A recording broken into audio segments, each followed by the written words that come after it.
Oh, válgame Dios, cómo me espanta la reciedumbre que tuvo mi alma con tener tantas ayudas de Dios. Oh, válgame Dios, ¿qué sufre un alma por perder la libertad que había de tener de ser señora? ¿Y qué de tormentos padece? Estas son las dos exclamaciones, en este caso indirectas, porque no son propiamente una oración, que están dentro de este capítulo importantísimo, crucial de la vida, en el doble sentido de la vida escrita y de la vida vivida de la Santa Madre, el capítulo 9. Como todo ese capítulo es de una tensión emocional y de un dramatismo psicológico y de una transparencia de sinceridad desde Dios, pues casi no hacen falta más oraciones porque todo el capítulo se convierte en oración. Pero las dos exclamaciones son estas.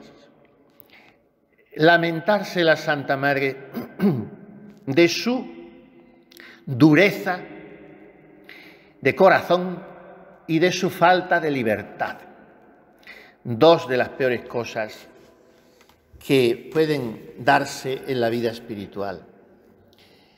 Nolite obdurare corda vestra, decimos en el invitatorio de Maitines. No queráis endurecer vuestro corazón como en Meribá. No os endurezcáis. Y a veces nos encostramos, nos blindamos y nos secamos. Y claro, esa es una espantosa reciedumbre que dirá la Santa Madre en el sentido de sinónimo de rigidez, de inflexibilidad, de dureza. Reciedumbre que tuvo mi alma con tener tantas ayudas de Dios. Háceme estar temerosa lo poco que podía conmigo y cuán atada me veía para no me determinar a darme del todo a Dios. Esto enlaza con la segunda exclamación.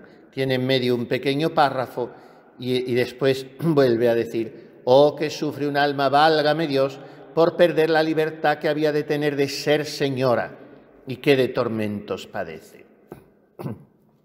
Estar atada el alma para no determinarse a darse del todo a Dios, perder el alma la libertad que ha de tener de ser señora y vivir por tanto atormentada, pues es vivir presa de los propios planes preconcebidos, del propio alicorto camino espiritual que yo me he trazado o que me han maleducado para que yo me trace, ciertos maestros espirituales o formaciones voluntaristas.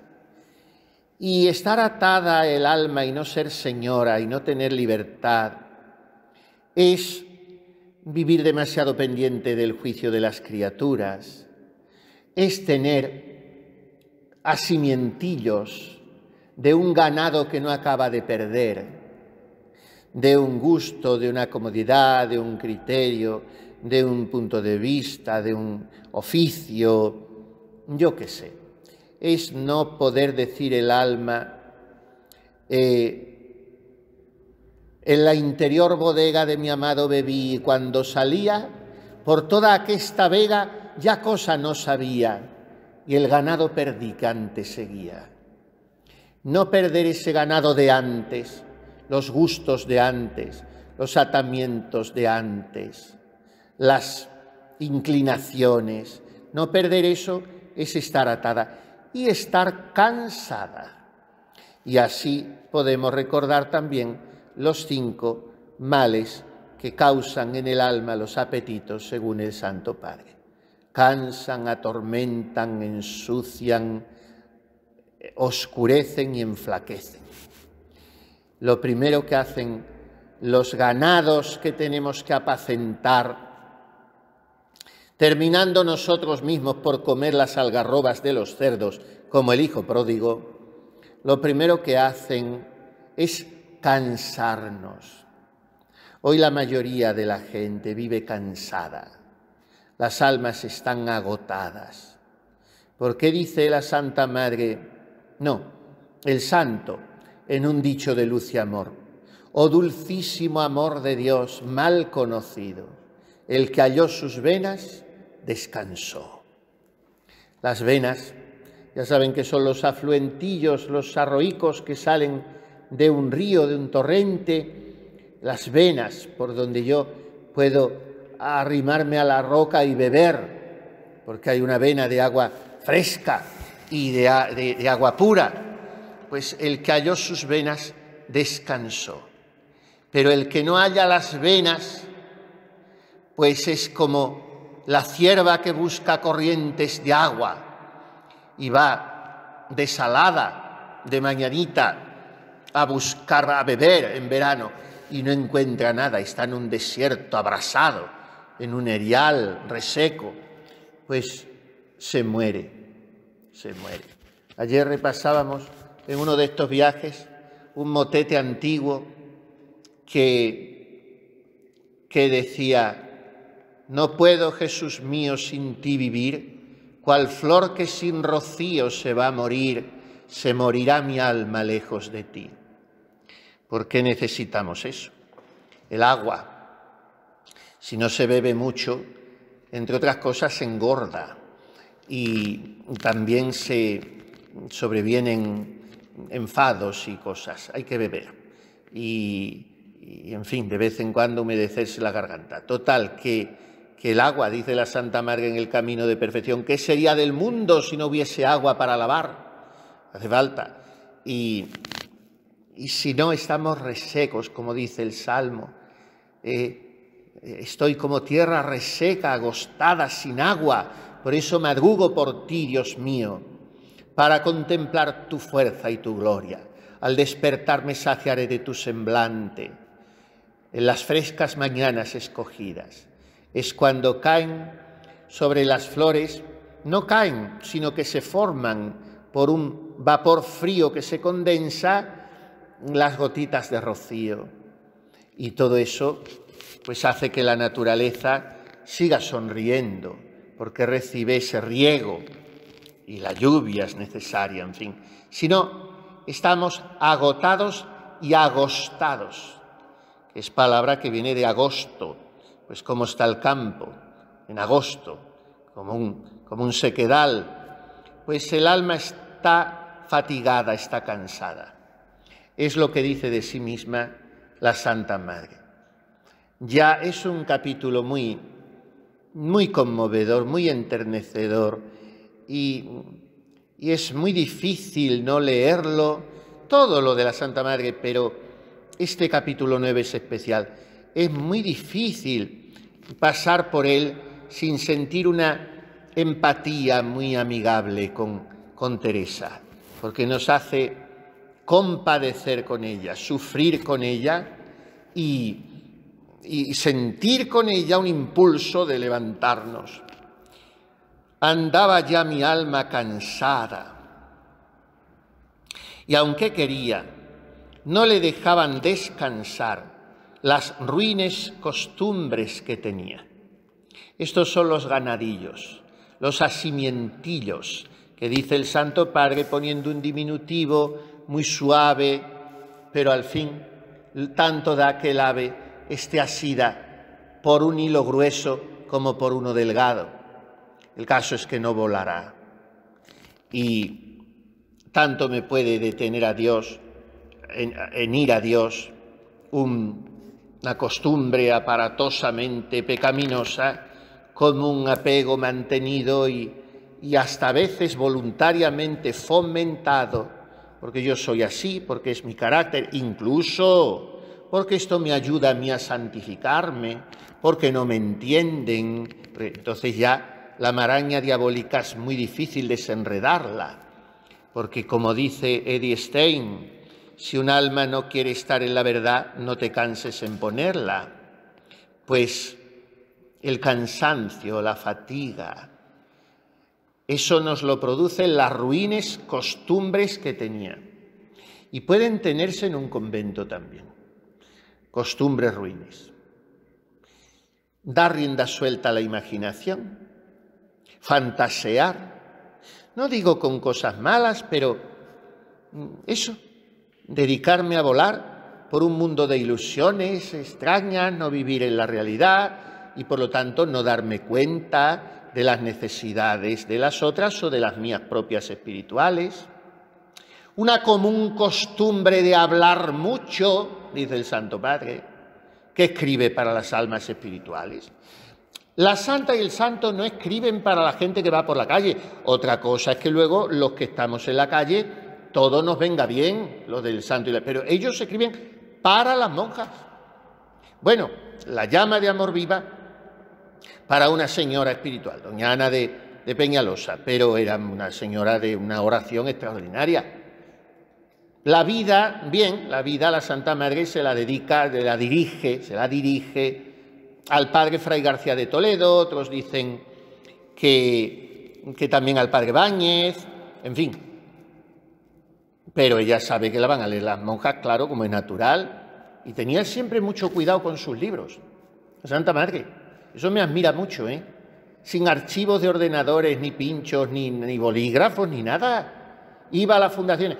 ¿Dónde está el cofrecito donde yo voy escribiendo por la fundación de Alba o de Salamanca o he dejado hasta ahí la de Valladolid? Y iba a recordar, y tenía que ir sumando luego folios a los que llevaba escritos, ir haciendo cuadernillos, medio coserlos. Las Moradas fue el más fácil de todos, porque empezó y terminó en 5 meses, interrumpiendo durante casi 3, entre Toledo y Ávila. Y Las Moradas sabía ella lo que iba, se lo encargan el doctor Velázquez y el padre Gracián, y ella lo escribe para las monjas. Y el Camino de Perfección también para las monjas. La vida para Fray García de Toledo, pero sabiendo que iba a ser para las monjas. Y las fundaciones también dirigidas a sus monjas, aunque se las manda escribir el padre Ripalda, el famoso del catecismo, Jerónimo Ripalda, y más que nadie Jesucristo en Malagón, al principio comulgando un día, y luego otra vez, lo que te he dicho, que escribas las fundaciones de estas casas, que no digas que no tienes tiempo, que las escribas, y ya las escribió. Total, que todo es dedicado a las monjas, lo que escribe la Santa Madre, las cosas de las que avisa, pues ahora que la estamos predicando sobre ella, yo le digo a vuestra querida, digo, a veces, no sé, decirle esto a las monjas, pero luego digo, pero si es la que lo dice la Santa Madre. Y el Santo Padre igual. Y entonces el Santo Padre, cuando habla del ganado que no perdemos y que seguimos apacentando, dedicándole tiempo, energías, preocupaciones, afectos, dice, ese ganado es eso. Son ciertos asimientillos, o sea, apegos pequeños. Cazadnos las raposas, que está ya florecida nuestra viña. Las raposas, pues no son jabalíes que entran a pisotear las uvas, sino que son musarañas. Las raposas son vulpejas, que se decía antes, tomándolo del latín vulpis. Vulpejas, un cultismo. Pues son como zorritas pequeñitas, animalitos pequeños, o culebritas, o lo que sea. Pues esos son los apegos, no son dinosaurios, porque eso se le ven venir. ¿Y qué pasa? Que son, dice él, ¿qué son esos asimientillos?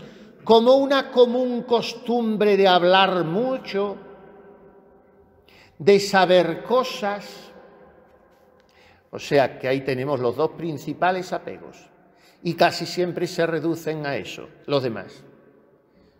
Falta de silencio y curiosidad. Dos cánceres de la vida espiritual. Y cuando se guardan esas dos cosas, cuando se mortifica la lengua y la vista y el oído, entonces esa alma está en peligro inminente de ser santa, a no ser que sea de una soberbia refinada y no habla ni le interesa saber nada, porque está encastillada en su torre de marfil de perfeccionismo narcisista y dice todos los demás son unos desgraciados, yo Dios y mi alma. Eso no es que no sea curioso ni que no sea parlanchín, es que es un soberbio.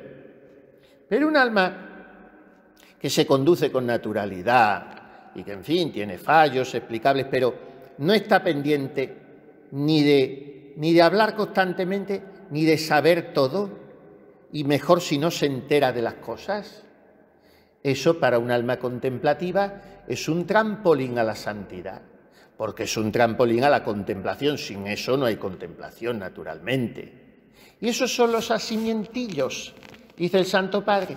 Esos son. Y luego dice también a celda, a manera de comida, asimientillos. Tiene que estar todo a nuestro gusto. Y eso se va, con el tiempo, se va intensificando, en todos los niveles. En todos los niveles. ¿Y qué pasa? Que acabamos cansados. Cansados. Y la Santa Madre pues tenía, sí, asimientos, a quedar bien. Era un asimiento que tenía. No a quedar bien, no, porque ella era más grande de espíritu que todo eso. No, ella era libre, no era a quedar bien con esa diplomacia barata de pueblo, no. Era que le gustaba gustar, porque sabía que lo valía y le gustaba gustar.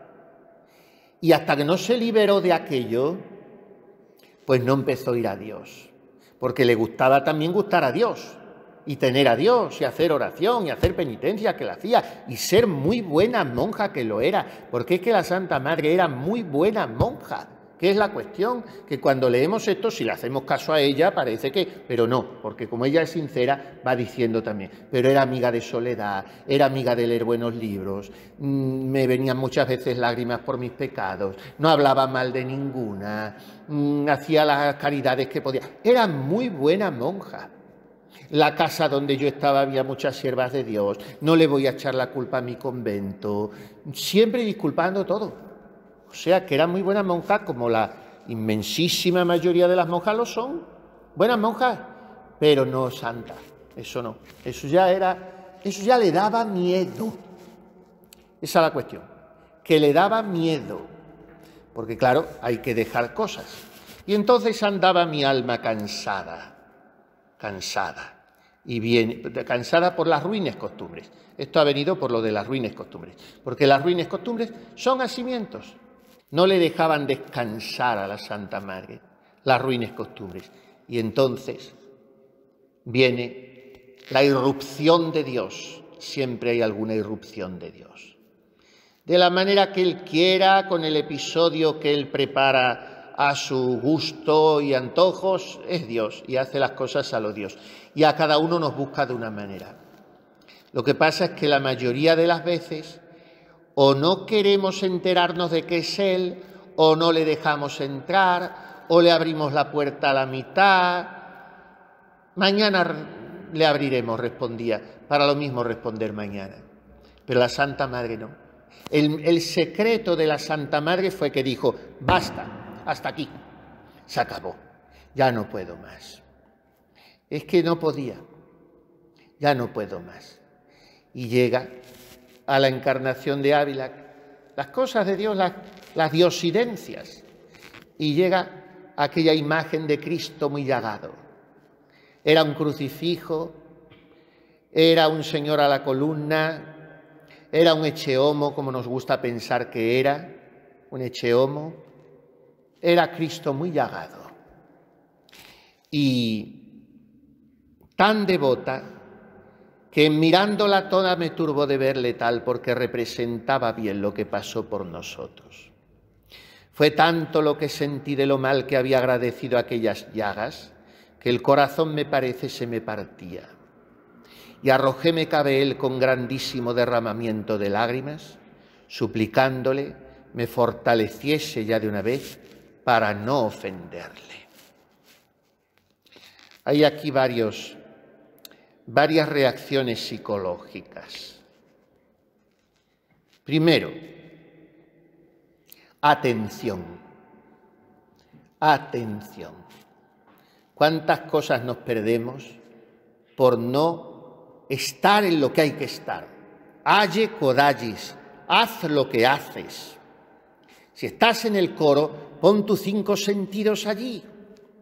Si estás en la cocina, que estás cocinando para las esposas de Cristo, pon tú allí tus 5 sentidos. Atención, y se ahorra mucho tiempo, se organiza mucho la vida, habiendo orden y atención. Hoy, los hijos de esta época son víctimas de una dispersión mental. Estás diciendo las cosas y no atienden. Y estás en una cosa y no estás captando todo como una esponja. La Santa Madre era una esponja y lo primero que hace es mirar, mirar. Mire que le mira. Y no os pido más de que le miréis. Y dice ella, en mirándole. Lo primero que hizo antes de eso,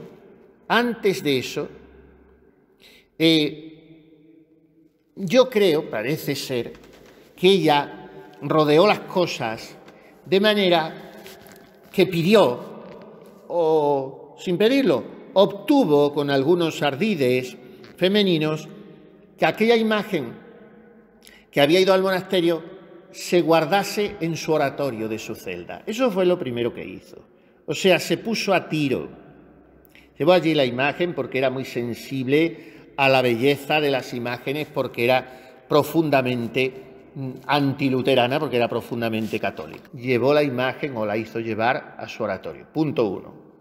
Punto 2. La miró. O sea, no huyó la mirada, no pasó o no la tuvo allí de adorno, o no. Primero se detuvo a mirarle. Segundo movimiento, reacción psicológica, se turbó. Como la Virgen Santísima, cuando entró también en su oratorio, el ángel también a cambiarle la vida. Y entonces, ave gratia plena Dominus tecum. Ella se turbó al oír aquella salutación y se preguntaba a qué venía. Y esto en la Sagrada Escritura aparece a cada paso. Ante la acción de Dios, la turbación del alma, un primer movimiento de temor, de incertidumbre, de zozobra, de inquietud, de inseguridad. Porque hasta entonces el alma se había atornillado en su propia seguridad y ahora Dios te la viene a desmontar. Y entonces ella se turba. Y no era miedosa la Santa Madre, pero mira la imagen y hay como un trastorno psicológico afectivo dentro de ella. Me turbó, toda me turbó, toda de verle tal, porque representaba bien lo que pasó por nosotros. De manera que primer paso, miró. Segundo, asumió su indigencia, su vulnerabilidad y se vio turbada. Tercer punto, dolor de corazón, conmiseración, compasión.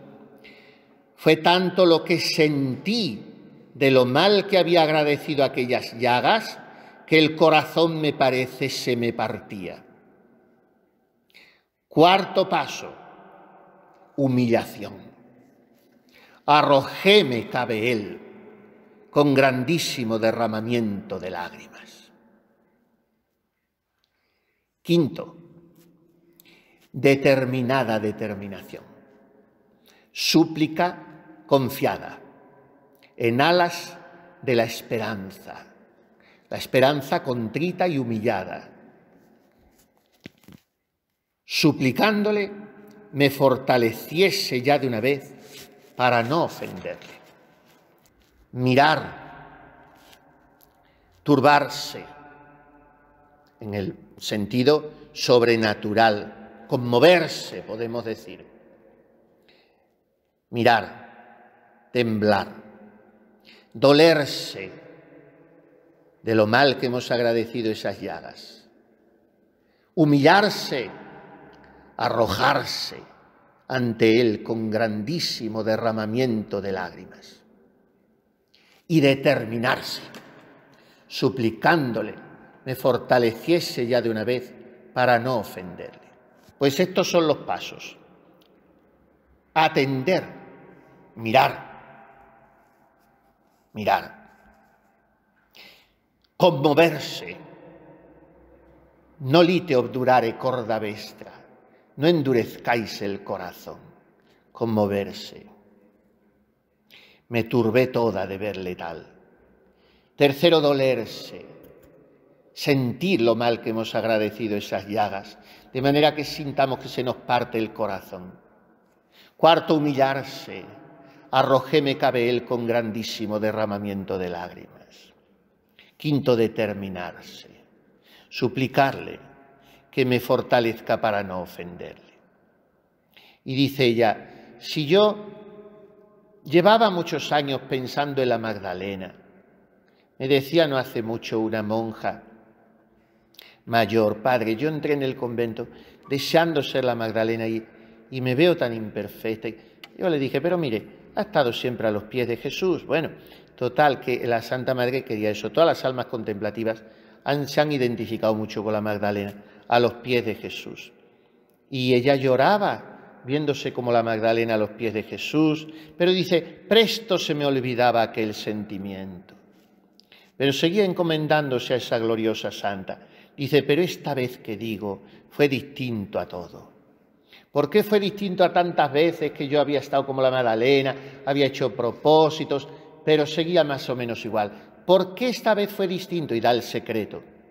Porque estaba ya muy desconfiada de mí y ponía toda mi confianza en Dios. Aquí está el secreto. Y entonces ella se atrevió a hacer aquella súplica totalmente osada. Paréceme, le dije entonces, que no me había de levantar de allí hasta que hiciese lo que le suplicaba. O sea, retó a Dios, luchó con él como Jacob, y Dios se volcó con ella, porque ella se lo dijo con toda la verdad que cabía en su corazón, que era la verdad con mayúsculas. Creo cierto me aprovechó, porque fui mejorando mucho desde entonces. Y ahora habla de su oración. No podía discurrir con el entendimiento. Y entonces, aunque en otros lugares dice que tenía poca imaginación, yo no la creo. Creo que sí tenía imaginación, no es que fuese una imaginativa volcánica, pero constantemente se representaba a Cristo dentro de ella. Y hallábame mejor de las partes a donde le veía más solo, porque estando solo y afligido, como persona necesitada, me había de admitir a mí. De estas simplicidades tenía muchas. Una oración simple, de niño, sencilla, de enamorada, de cómo nos pintamos nuestra oración. Porque leemos muchos libros y eso tenemos que transportarlo a nuestra vida espiritual. Los libros son los libros, dicen la teoría. Luego cada alma vive la práctica como el Espíritu Santo la va llevando, simplemente, con simplicidad.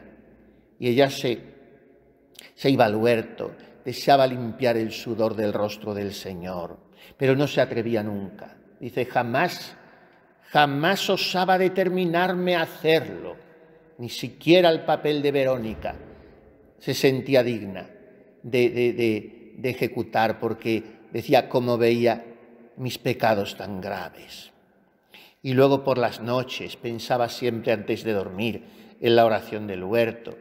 Le daban mucha guerra a los pensamientos, porque como su oración no iba con discurso del entendimiento, pues dice, esa oración aprovecha mucho porque es en amar, pero hasta que se llega ahí, dejar el entendimiento al margen y que no me importe no discurrir mucho, hasta que se llega ahí, cuesta un poco, pero es señal de que el alma la quiere poner Dios en oración de quietud.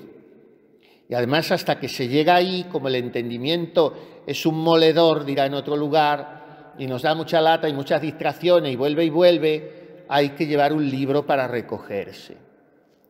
Ella tenía muy poca habilidad para representar cosas con el entendimiento, tenía que ser lo que había visto antes. Y dice, tampoco me aprovechaba nada de mi imaginación, como hacen otras personas que pueden hacer representaciones a donde se recogen. Pienso que se refiere más, lo ha dicho un poquito más arriba, a representarse cosas del cielo, cosas incorpóreas, pero creo que sí. No voy a ser yo que la contradiga porque ya conocía su alma, pero de todo lo que habla se infiere que sí tenía la suficiente imaginación, era muy inteligente y por eso tenía las potencias del alma muy capaces y los sentidos internos del alma, de los cuales uno es la imaginación, también muy hábiles. Y entonces lo que hacía era representarse mucho a Cristo hombre, pero lo veía en las imágenes, quería ella luego recomponerlo, pero claro, todo era como torpe, como difuso, por más que leía su hermosura, yo pensaba en él como quien está ciego o a oscuras, que ve que si habla con una persona, sabe cierto que está allí, porque sabe que está, pero no le está viendo. Leyó las confesiones de San Agustín, lloró porque se vio identificada con él. Y es aquí cuando llega al punto 8 y se espanta de la reciedumbre que tuvo mi alma con tener tantas ayudas de Dios. Háceme estar temerosa lo poco que podía conmigo y cuán atada me veía para no me determinar a darme del todo a Dios. Y entonces se dedica a rezarle mucho a San Agustín. No se pierde ninguna lágrima, ningún afán, ningún anhelo, ningún deseo. El Señor lo recoge todo. No hayáis miedo, dice en otro lugar la Santa Madre, que un alzar los ojos al cielo con acordaros de Él deje sin paga. El Señor lo recoge todo. Y entonces ella empezó a crecer. Empezó su majestad a regalarla. Dice, lo que otros consiguen con gran trabajo, granjeaba el Señor conmigo, que yo lo quisiera recibir. No se atrevía, eso tenía de madurez y de elegancia la Santa Madre. No se dedicaba a pedirle al Señor regalos, ni ternuras, ni devoción en la oración. Lo que le pedía era esto, gracia para no ofenderle y perdón para sus grandes pecados, dice ella, porque como los veía tan grandes, aun desear regalos ni gustos, nunca de advertencia osaba. Harto me parece, hacía su piedad, y con verdad hacía mucha misericordia conmigo en consentirme delante de sí y traerme a su presencia. O sea que nunca se atrevió a pedirle para que se enterneciese su alma y se esponjase algo de gusto en la oración. Y dice con toda su sinceridad, pero una vez fallé, una vez estaba con tanta sequedad que me atreví a pedirle gustos. Dice, y como me di cuenta de lo que hacía, la confusión y la vergüenza que me produjo el verme tan poco humilde, me la recompensó el Señor con darme ese gusto de abrazarme Él y perdonarme, al ver yo el disparate que había hecho. La única vez que se atrevió a pedir eso en la oración. Nosotros solemos decir, no sé orar, no sé hacer oración, no me va bien en la oración, porque no tenemos gustos. Identificamos la oración con consolación. Y la oración es estar. Después que el Señor dé lo que quiera. Y entonces, como lo único que esperaba el Señor de ella era algún aparejo, alguna disposición, un poquito de preparación, pues se volcó con ella.